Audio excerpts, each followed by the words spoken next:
Hey, what's going on, my model building friends? It's Brian with BG Model Workshop, and we're doing the final on our Bandai group build that we joined, hosted by Mr. Papa Dan 2 and Mr. Munchkin Modeling Man. So thanks a lot, guys. I really appreciate the fact that you opened this up to the entire Bandai world rather than just the Gundams. Again, not knocking the Gundams. Those are some pretty slick stuff. And I do hope to one day get my own kit to build. Just right now, I've got so many different avenues of model kit collecting that adding something like that in might not be a good idea, according to Mrs. BG. But anyway, we did have these guys in the stash. We got them in November when we were up in the Seattle area for the holidays. And I've been wanting to get to these guys, and I just didn't have, like, the opportunity, I guess, is the best way to describe it. I did do a Death Trooper that I got in a swap from Papa Dan. I did that over the Christmas break, and I loved that. That was a lot of fun. I never built a Bandai figure kit before. I've always done their spaceships for Star Wars, but that figure was so fun. It really got me hungry to do these guys. And then when they opened up the Gundam kit to group build to just all Bandai kits, I was like, yes, I'm in, I got it, okay. So we tore into these guys. I started R5D4 on Monday. I got him completely built in less than a day. Then I went on to R2D2. Got him completely built in less than a day. It was really fun because of building this guy. He is so similar in construction to R2D2. I was able to plan out what I wanted to do on R2D2 while building this guy here as kind of like a test shot type of deal. But again, a lot of fun doing these guys. They have panels that can be opened and displayed open. So we have these extra little doors that we can put in there. And then those are open so we can reveal these guys, all the popular tools we've seen R2-D2 use in the movies. Even that little periscope that he used in order to find his way to shore after being spit out by that monster on Dagobah. But the weathering process that we decided to try and follow is one that has been tried and true. I had developed this technique when I was working on military aircraft many years ago in another lifetime. But we did started off with this guy here. This is, the label is actually worn off. I've had this for so long and used it so much, but it is called a Black Detail Wash. It's by Model Masters. It's an acrylic. And what we did is we just hit it with we put this in a little dish and hit it with a little bit of Windex, thin it out that way, breaks up the surface tension of the acrylic really nicely. And then we did that all over the droids, and then streaked it a little bit with a cotton bud, just kind of like, you swab it on, and then you just kind of take it off and do the streaking technique, just to get the panel lines highlighted or low lighted or whatever you want to call it. And then in the more specific areas, we wanted some darker stuff. We went with this one here called Engine Black Flat, and that is a Model Master paint, acrylic paint also. Now this isn't actually a wash, but it is thinnable again with Windex, and that's helped flow into a lot of the areas, like around the vents in here, around some of the buttons and switches that we can see around the outside of the droids. And then for doing some of the streaking off of the off these little eye things there on R5D4, we use the panel liner, because this has a nice oily kind of like glint to it. So we're able to do that. I did do a little bit of rusting just on a little spot there on R5. Let's see if we can get a close-up on that there. Yeah, that looks pretty sweet. And then, yeah, that pinstripe that we see around his cranial ridge there, that's actually the sticker. I did not use the water slide transfers that Bandai also offers. I've always used their stickers. I love them.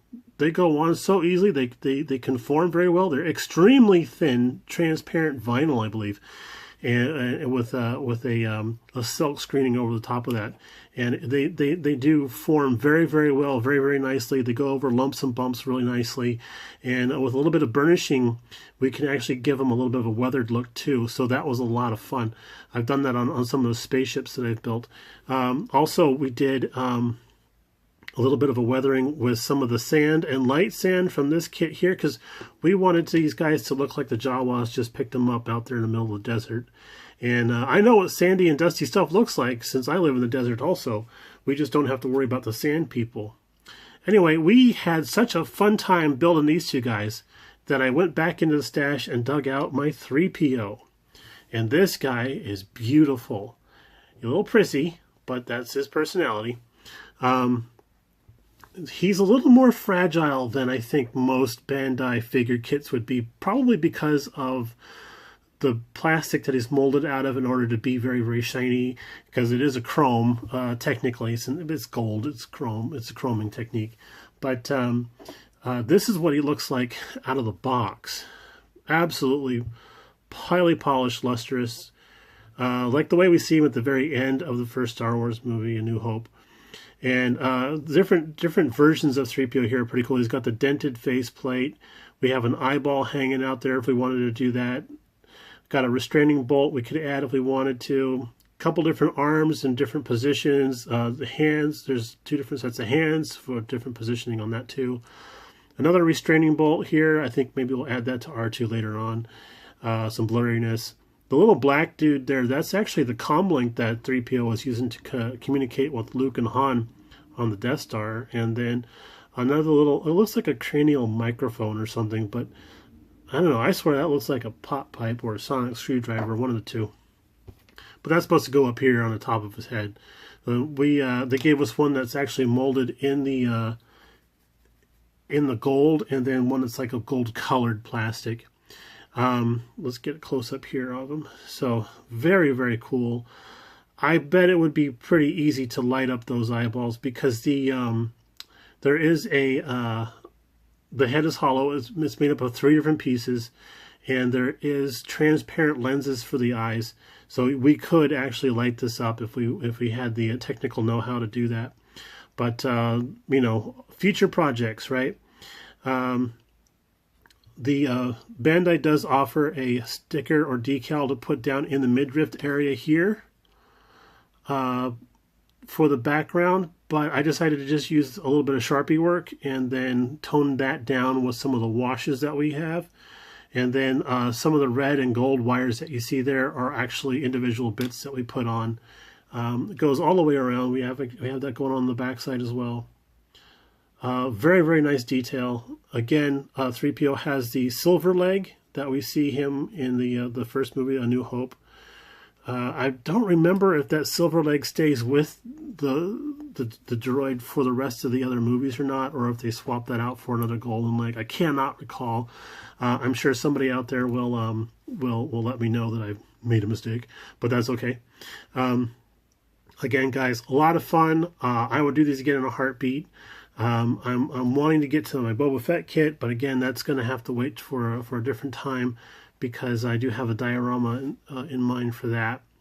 But again, guys, thanks so much for hosting this and opening up to the entire Bandai world. That was really cool, a lot of fun on my part, and I hope you guys do this again. That would be a lot of fun to look forward to a group build like this, maybe annually. All right, all have a great weekend. It's coming up here pretty soon. We got to get back on the big rig group build, because we've made progress. And then we stopped because we were just like, okay, we've made no progress. Let's just hold off a little bit while here so we don't ruin anything by getting a little too anxious on getting that done. So we'll talk to you guys a little bit later on. We're hoping for a final on the big rig sometime next week. All right, guys. Bye now.